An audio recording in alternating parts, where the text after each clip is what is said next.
As in you're recording already?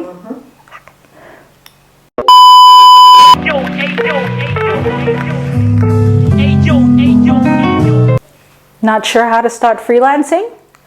By the end of this video, you'll have 6 keys to a successful Upwork proposal. Stay tuned. All right, point number 1, make it personal. So Upwork, unlike any other platform, actually rewards you for being a human being. Most clients generally don't like receiving copy-paste proposals from freelancers. And here's the thing, if you put yourself in the shoes of a client, would you be happy to receive generic proposals over and over and over again for tens to hundreds of different individuals all vying for the same project? No, right? So, to set yourself apart from your closest competitors, go into their actual client profile and take a look at their previous projects. More often than not, you'll see that other freelancers have referred to them by name. And whenever that's the case, whenever someone refers to them by name, call them by their name. It's easy. And step number 2, I'm gonna need you to segue into a conversation. What do I mean by that? So instead of telling them all about you and why you're so qualified to do the job, why don't you talk about them and the project? So if you've watched, and you can click one of the little cards that show up here, if you've watched my previous video on how to use the power of the Upwork algorithm and storytelling together to captivate clients, you'll understand exactly what I mean about this. Storytelling is the cornerstone of every single conversation. So what you want to do, instead of being like everyone else who's going to talk about why they're qualified for the job, you want to talk about the client's specific pain points, their needs, or heck, what they have to watch out for when they're busy looking at other candidates for the job. So you're doing the work for them. You're telling them maybe about a blind spot that they might have. And finally, you're staying on the topic of what it is that they came to you for, their pain point. And speaking of the topic, the 3rd step is to stay on topic. Now, as you talk about your client's ideal pain points and what their ideal outcome is going to be from those pain points, it'll be tempting to wax lyrical. This is where you need to rein yourself in and remember, it's not about you. It's about what the client needs, their ideal outcome at the end of this project. And if you're not sure, maybe the client was vague in their job description, this is the perfect time for you to ask questions. So I'd say, don't forget about the next step, which is to stay on topic. This is very important. This separates you from someone who sounds like they know it all to someone that actually demonstrates that they know quite a lot. So comment down below and tell me what made you want to become a freelancer. I actually would like to know. Some of your stories are quite interesting to me. Step 4, reference your past projects. Now this is usually the part where freelancers freeze, especially if they don't have past projects that are similar to the job that they're bidding for. Now, this is the part that separates the freelancers that are willing to think creatively from the freelancers that are like, I'm throwing in the towel. If you're interested, I actually have a little hack on how you can get around demonstrating or showing past projects, even if you've never done similar work. So if you're interested in seeing exactly how I do this, type in freelance hack in the comments down below, or simply leave me the wink emoji. Or you can say freelance hack if you want to, and wink emoji. The more wink emojis and the more comments, the more I'll know that I should talk about it. All right, step 5, we're almost at the end. The next thing you want to do is demonstrate why your approach works. You want to be able to show the client that your work is replicable.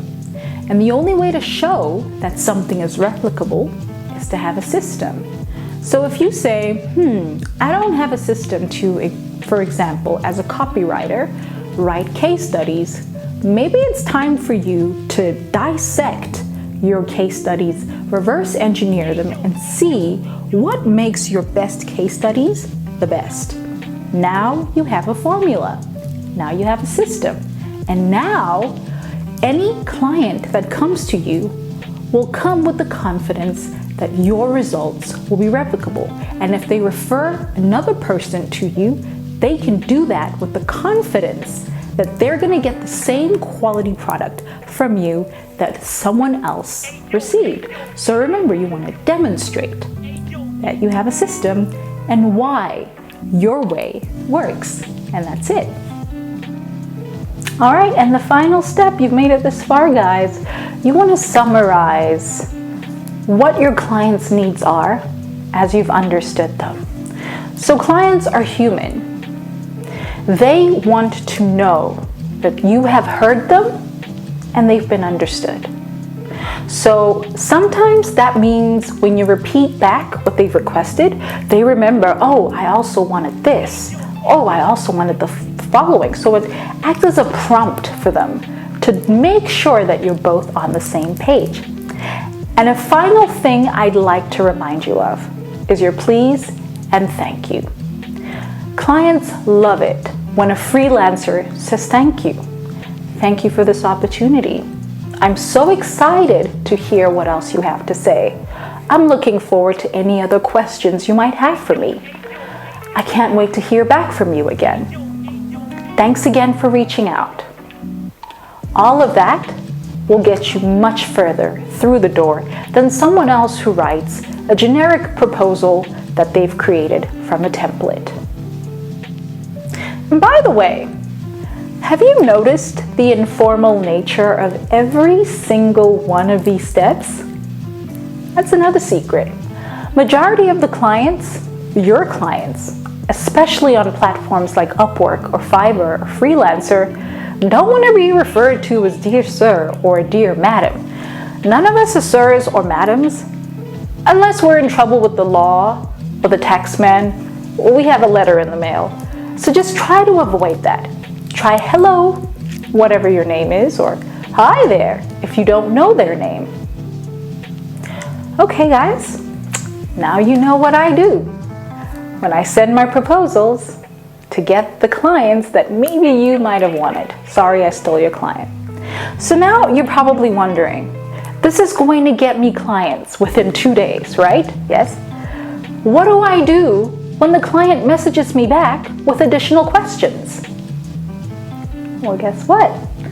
I have written a guide on what to say and how to negotiate with clients after they've taken the next step and reach out. So if you want to get your hands on that guide, be sure to join our community of top-rated and soon-to-be top-rated freelancers and get your hands on the guide.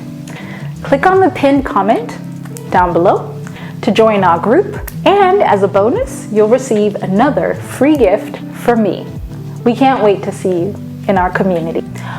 Okay guys, if you want to know how to get a freelancing client, not on Upwork, not on Freelancer, not on Fiverr, actually without using any kind of job board, then stay tuned for my next video where I will show you how I do cold outreach. I would like to thank Majid CH for commenting on my previous videos and letting me know that actually this is a very serious topic and he and many of you others want to know how to do cold outreach. So if you like this video, be sure to click the like button so I know that this is the type of content you want to see. Click that subscribe button, click the notification button so that you'll be notified whenever a video that I post goes live, and I'll see you again, guys. Bye. Not sure how to start your freelancing career? By this end of the video, you'll have my 6 foolproof end cut.